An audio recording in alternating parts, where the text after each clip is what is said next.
దానికి అనస్థిషియా అనేది అవసరం ఉండదు. Just ultrasound guidance, embryo transfer procedure ఉంటుందన్నమాట. ఇది పెయిన్లెస్ ప్రొసీజర్ కూడా.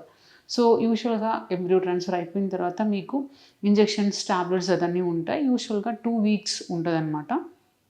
2 వీక్స్ తర్వాత మీకు బీటా హెచ్సిజిని ఒక బ్లడ్ టెస్ట్ చేస్తే దాంట్లో పాజిటివ్ అండ్ నెగటివ్ అనేది తెలుస్తుంది.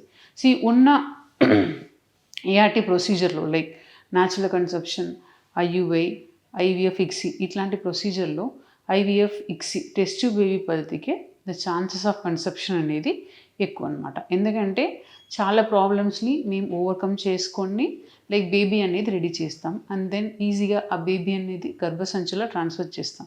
సో చాలా ప్రొసీజర్స్ని మేము కమ్ అక్రాస్ చేసి రెడీగా ఈజీగా బేబీని రెడీ చేసి పెడతాం కాబట్టి దానికి సక్సెస్ రేట్ అనేది ఎక్కువ ఉంటాయి. సో ఐవీఎఫ్ ఈజ్ నౌ చాలా పెయిన్లెస్ ప్రాసెస్ అయిపోయింది. కాంప్లికేషన్స్ ఏం లేకుండా ఇట్స్ ఆల్మోస్ట్ నిల్ కాంప్లికేషన్ అనమాట. అండ్ దెన్ సక్సెస్ రేట్ కూడా ఎక్కువ ఉంది అనమాట. సో ఇప్పుడు IVF is a very simple procedure. So మీకు ఏదన్నా ప్రాబ్లం ఉంటే don't hesitate, go head, IVF చేసుకోండి and then try to have pregnancy as early as possible.